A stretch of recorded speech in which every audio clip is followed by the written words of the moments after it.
เอาจับตัวนี้นี่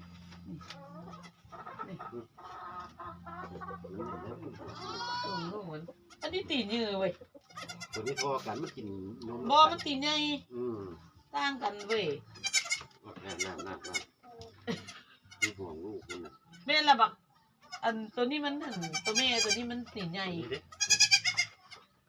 นี่ออกได้3 มื้อ 4 มื้อแล้วเนี่ยแน่ไปแบบโอ้อ้าวตัวแม่อะไรอันนั้นออก3อันนี้ออกแล้วก็ตู่ยังมาเบิ่งที่ว่าน้ำกันไอ้นี่ว่าน้ำเมียใหญ่แล้วก็เด็ยังบ่ได้ออกลูกเด้อเมียนั่น2เมียแล้วก็ยังตัวนี้น้อยกับหมูค่ะตัวนี้ตัวผู้ตัวตัวนี้ใหญ่นี่แหละพูดล่ะมี2 จอก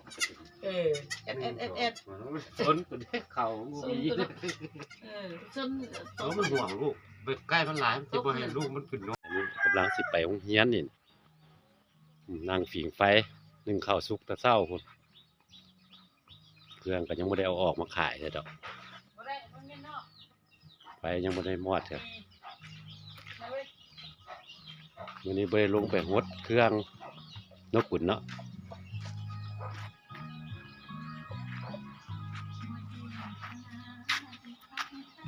โอ้บ่อนั้น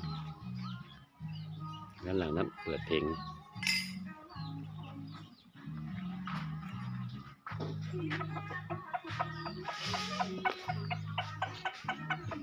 จูไฟใส่ได้ไหมลูก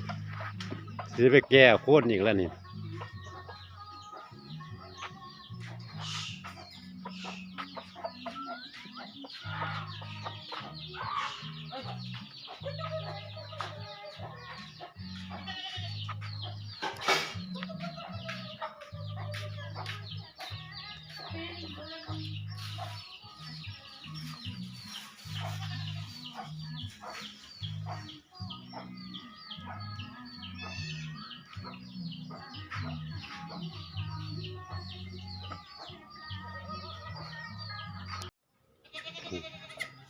หยอกไก่ได้ปะนี่นะ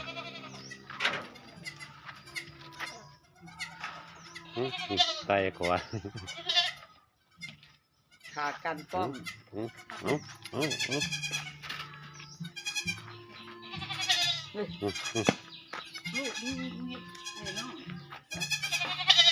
จับมันไปลูกมึงก็ไปเล่นเสื้อ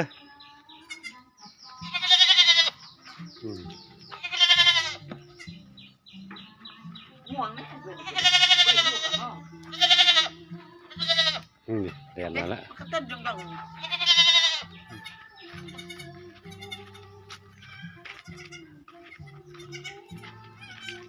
โอ้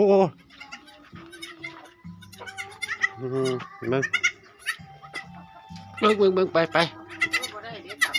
เอาออกไว้เอาเมียได้ออกไปตำลูก3 ตัวหาก็ออก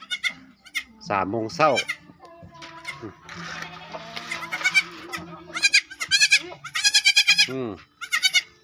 มันแม่มึงพุ่นแม่น่ะพุ่นมาสัตว์นี่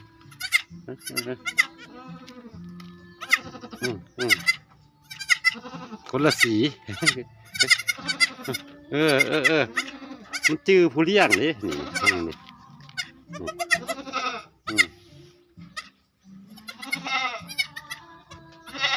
แม่ออกลูก3 แม่ละแม่แต่นั้นออกหมดวางมันยังบ่นั่นเถอะออกก็3 โมงเช้าพอดี3 ตัวตัวนี้ดีเอาเปลี่ยนกันกินลูกเปลี่ยนกันกินไอ้ตัวนี้นี่กินเนี่ยตัวแม่เบิดกินแน่นี่กินแน่นี่ก็2 แม่นี่ออกแม่ละตัวแล้วก็แม่นั้นมาเรียกันตื่นมาก่อนกินเพ่งเลยออก3 ตัวแม่นั้นเรียกันไม่กินได้ลุงเนาะหักเอาแกก็กินให้น้องกินแน่ตั้งปลากินแน่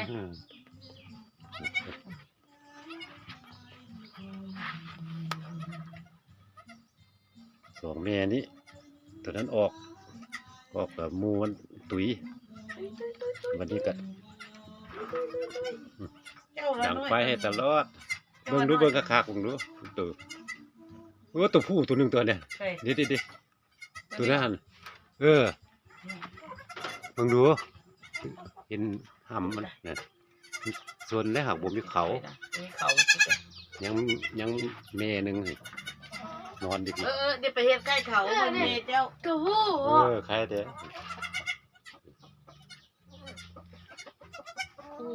ผู้หนึ่งแม่สองผู้หนึ่งแม่สองตัวนี้แม่นี่แม่ ย่างจะย่างร้องย่างว่าพี่บ่รู้ดิเข้าไปหั่นน่ะมันนักย่างน้ำข้นรถ ไป เพื่อนมัน มาเด้อมาเด้อมาเด้อ ไปน้ำแม่พูดไป มา ไป มา ไปน้ำแม่นี่แหละ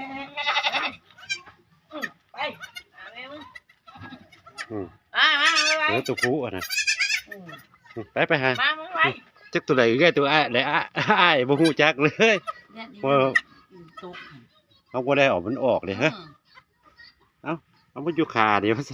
อีเอื้อยนั่นมันบาดใหญ่กว่าหมูนั่นน่ะ สบายดี ออกก้อนหมูมันตกอยู่ข้างนั่ ปั น ด ดิ ฝรั่งอันนี้นะสองจอบมานี่ ก้อนหมูมันหันไปตกมันดิก้อนอยู่ข้างนั่นเลย ไปเอื้อดำไป มา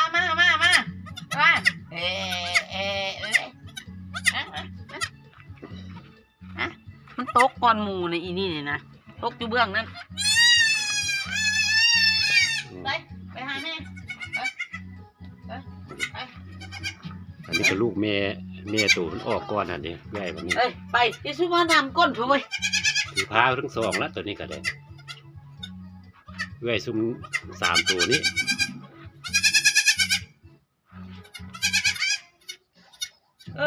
ไปเจ้ากินเลยแล้วล่ะนี่